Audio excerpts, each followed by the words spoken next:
Let's go ahead and bring up our next presenter. That is Brad Mintun for Enterprise Workflow. Brad. See you. Yep. Hello again. Feels like it's been forever. It's been lunch. No, I'm excited to talk to you this afternoon. I get to talk about something I haven't talked about in a long time. We're going to talk about workflow. Workflow is a very distinct experience from what you've heard about so far today. It's important to me, for those of you who know this, and I think that's probably like 3 people in the room. When I started with Jack Henry, I actually started with the workflow group. And so I lived this product, breathed this product, worked with our customers on this product. So it's very interesting to have this as an opportunity to speak to you all about what's possible with this platform, how to use this platform, and why we're presenting it to you at DevCon. So for those of you who don't know it, I'm not gonna say API a bunch. You've heard that enough, I assume. This is a little bit of a different type of product. This is a product that we will typically market to our customers directly. They are able to then leverage this product to build workflow processes that involve people and systems to automate things throughout their business, right? This has been around for a while. Mac, I'm looking at you. Do you know when it came out? Over 10 years. So it's been around for 10 years. So it's a 10-year-old product. It's been very well used by a lot of our customers. We have hundreds of customers on it. Some of our customers use it for 3 or 4 things. Some of our customers use it for 300 or 400 things. So the scale of where this product can go and what it can do is pretty robust. Fundamentally, what the tenets of it are is to bring together people and systems. For those of you who may know what a business process management system is, this is not a business process management system. For those of you who know what like an imaging archival workflow-based system, this isn't that either. But this kind of blends those spaces where it could be between these 2 pieces, right? So one of the things that's really interesting and really powerful about this product is that you can leverage it to build process automation. Not just automation in terms of creating things that flow automatically through, you can do that, but things that have human involvement, need review, need approvals, can be all automated in there. With that automation comes a level of auditability and standardization. So if you have processes that are highly audited that you want to ensure that you do the same way every time, you want to make sure that you have a record of those processes, this product can actually give that to you. It can also integrate systems in a wide variety of systems and not just Jack Henry systems. And it can integrate them into those products. So if you have a long-running process that needs to touch multiple systems, or maybe it just touches one, but it needs to touch it in several places, in several orders. You heard Mike Gaines talk about some of their things that they do with dev relations about to orchestrate certain business events. You need to do this call, then that call, then this call. This is a tool that can help automate those things. So at the end of the day, what we're trying to do with workflow is provide that tool to fit the gap in what solutions offer today. So it may not be a natural product, and it may not be a one-off integration. So the bridging that gap of where I need to bring people, processes, long-running integrations together, I can do that with this product. To give you an idea of the scope of where we see this used very often, these are just some examples, and this is where Brad reads the slide to you part. So in the retail and the branch space, you're talking about a lot of things around account maintenance, around things like member or customer maintenance where you're doing change of address, change of beneficiary, things like that. Also, it integrates with like our wire product, right? So we can do wires and automations and approvals for that. Works a lot with treasury management. In fact, I'm going to spend some time talking through an example where we've integrated this behind the scenes into treasury management to show you what some of the power of that is. We do a lot of things around e-sign. So if you have Synergy and you have the pads where you want to do signatures in branch, for example, those are things that can be automated through this and integrate directly to our Synergy system. And then quite a lot of other items around the deposit and operations areas, right? Those are things that are in there. These are what our customers are using it for. Now, what's really interesting to me is that we really haven't tapped into the fintech space with this product. One of the things that we are talking about internally, and I'll spend some time talking about this later, is how we can create productized or solutionized offerings by leveraging the capabilities that Workflow provides today, right? So if you have to talk through a number of different systems to orchestrate a process, maybe you want to take something from your website and you want to have it action something in the core and then maybe reach out to an engagement platform, something along those lines. You can create a solution wrapped around that, where it's very standardized in terms of the flow, in terms of the integration, in terms of how things happen, and productize that and use this product as a delivery mechanism for that. Talking about integration, because this is a DevCon conference, I don't know if you know that. There are tons of integration options. I'll show you this when we get into the actual screens and what this looks like and how it works. But there are tons of integration options for what you're able to do and what you're able to interact with. A lot of things are very much the platforms that you've seen earlier today with the J exchanges, the SIM exchanges. All those pieces are available, right? So you can talk with your REST services, your SOAP services. Things that are on here, enterprise events, Alex just finished talking about that. There are multiple ways to interact, right? You can interact from, I'm in the middle of the process and I need to do something in the middle of the process, or you can use these as triggering events. So for example, enterprise events. The workflow tool has a subscriber to enterprise events so that it can listen for certain things that occur. And when those things occur, it can automatically start a workflow process. A great example of this would be like a new account or a new customer comes on board, right? So that generates an event in core. That event would be published in enterprise events. Workflow would consume that event and can maybe start a workflow process to provide a welcome kit or have someone in the customer relations reach out and say, thank you for joining our institution. We appreciate you being on board. Here's some interesting information, right? So there's a lot of ways that you can interact with all these things.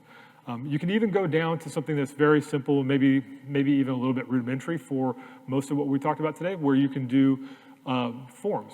Word forms. You need to create a unique document, for example. I know people still work with documents, but we can do mail merge type functions on Word forms, so you can create a standardized template and generate this document that comes out of the workflow tool that can be then delivered to that customer or to that end user of the product.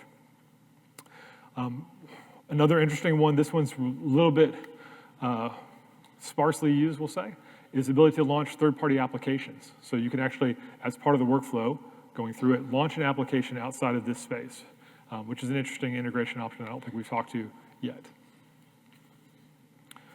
Okay, so I'm going way too fast according to this time, but it's between me and a break, so if you guys get a few extra minutes, you're not gonna be too mad at me about that one.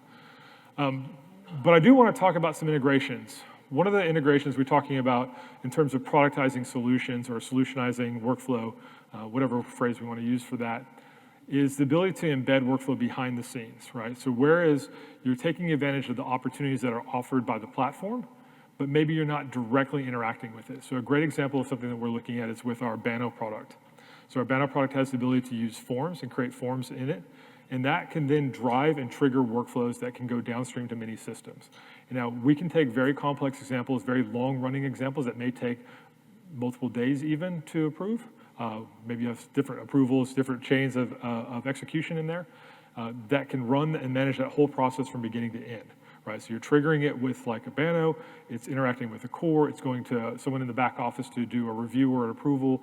Maybe that's a very long running process, but now we've created this whole solutionized offering that an institution can look at and say, hey, I just have this process and that's all I really care about. I just need to make sure it has these three things, and you can package that. Another great one is one of the things that we're doing with onboarding of new businesses in treasury management. So treasury management is a Jack Henry product, obviously focused on commercial services. Bringing on a business is a very arduous process. It's a lot of movement of data is probably the best way to say it. It's not a hard process necessarily. You just have to know all the information. You have to get the information from one source and put it in the right location in another source, so on and so forth. So what we wanted to do is create a process where that was very, very greatly simplified. What you see here on the bottom, there will be a test on this, so please read carefully, is the process flow to do this. So essentially what you're talking about right here is you're starting with the workflow, and then each one of these square boxes, and I'm in the little don't talk here, don't step here stage, is essentially a different integration that occurs that workflow is orchestrating. So it's starting in treasury management, and then you can see the yellow boxes are obviously decisions. So it's looking at the decision point on each one of those and deciding if it's going to go forward. If it goes forward, it actually has to do 3 steps of integration before it gets to its next decision point. And then at that point, it has another 3 or 4 steps of integration that it has to do to complete its work. What this does is it takes the effort to onboard a business and all the things related to onboarding a business in treasury management from about 300 fields of entry down to 3 fields of entry. takes one person to do it. They can click one button, enter 3 very simple data fields in a very simplified UI, and the rest of this happens and flows automatically through. That's very important. That creates a lot of value for Treasury customers because it doesn't take any time for them to be up on the system. Excuse me. So taking a look at this, so let's talk about what it's doing, and then I'm going to show you in context how this looks in a workflow product. So the onboarding includes these big high-level steps. So first of all, I'm setting up the company ID, creating the business inside the Treasury Management product, and creating the audit log for all those things in there, right? You want to make sure that you're auditing all the steps that you're going through this so that you know where that's at. The big one here is the next one, which is where we start syncing all of the accounts from the core system related to that individual and putting them up into Treasury assigned to that business, right? I don't know how many accounts there could be. It could be 1. It could be hundreds, depending upon how that particular business is set up. Workflow is able to actually automate all those steps, looking through, finding all the accounts that are identified for that institution or for that business, and pulling them up and creating that inside the Treasury system.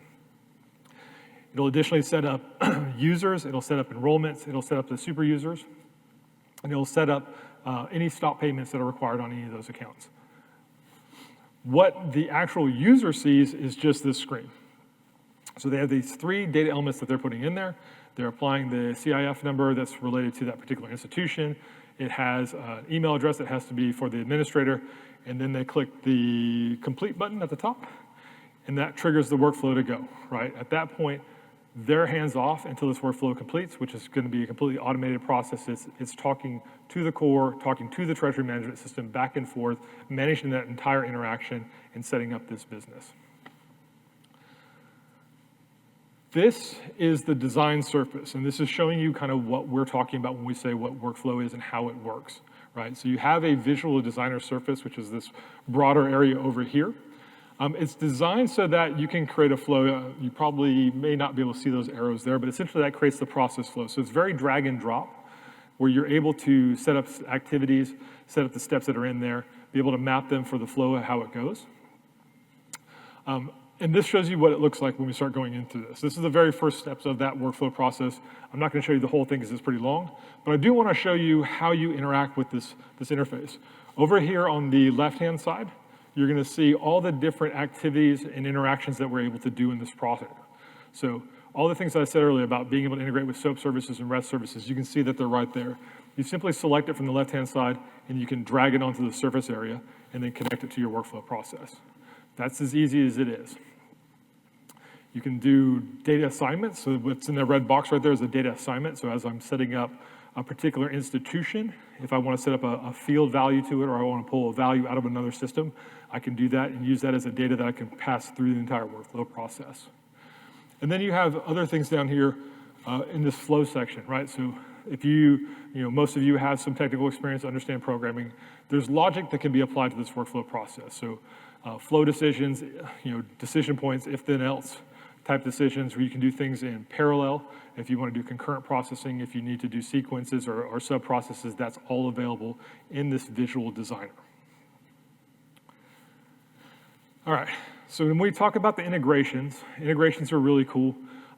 This is, as much as we're able to, is designed to make the creation of these processes substantially more simple than it would be if you're writing programming, right? For those of you who are hardcore programmers are probably sitting there thinking, hey, I could just write the code to do this in 5 minutes, perfectly fine. This is not probably for you. This is for those people who can't write this code in 5 minutes. So what we wanted to do is when we created the activities for integration, we wanted to make them so that they were reusable. And that's what you see here. So we have up in here, this is an example, again, for the Treasury example. So you can see they can talk to both Banno, it can talk to a couple USPS, third-party ones. It obviously has core, right? You create reusable components that I'm able to drag and drop into my workflow, connect on there through a drop-down list, select which one I want to do. And then behind it, if you want to do any editing of that call, so if you're familiar with the JSON or the SOAP, depending upon which provider you're using, you could actually edit that in there right there. You could pull data from your workflow process, apply it to that process, apply it to that request, and it will take that into the process in there. You can also extract out of the response data values to be used later on in the workflow process. And this is the work list. This is kind of this is where everything ends up, right? So at the end of the day, you need to be able to see what's going on in the system. This is your inbox. This is what you see today.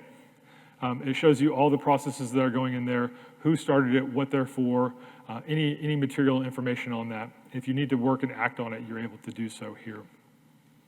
But for the most part, for this treasury management piece, they don't even see this, right? They come in there, they're working in that singular screen, they're clicking complete, and it's all happening behind the scenes. But if I was someone who needed to check on a workflow process or see what's going on, this would be my interface to that, and I can simply select any one of these items and check on it and be able to view that workflow if I'm able to do so.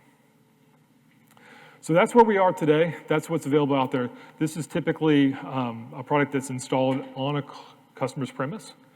There is some hosting options to that. I'm going to probably get in trouble with Chad, so hopefully he's not listening.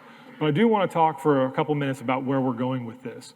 So this has been around for 10 years. We are very much like we are with everything else you've heard today, moving from a product company to a platform service. And this is a product that is going through that same evolution, right? This will become a platform service. This will be natively integrated into all the solutions that you've seen today, right, behind the scenes. When Mac talked about wires and he talked about EIP, workflow is going to be a fundamental tenet of all these products, right? So what that means is they're all going to be able to talk to a workflow tool, be able to interact with a workflow tool natively inside those products. So as you're thinking about solutioning things, as you're thinking about delivering value and trying to orchestrate between all these various components that we're building and giving you APIs for, understand that workflow can help with that orchestration. So you can start wrapping things around it, start thinking about how you package these APIs up, creating valuable opportunities for all of the needs that you may have. All right. That's what I got, buddy. No, that's good. That's good. We're like so on time. We're negative time. So I know. you're actually so ahead. that's, I aim to please. Here. I aim to please. Good. Thank you. Yeah. Thank you. That's good.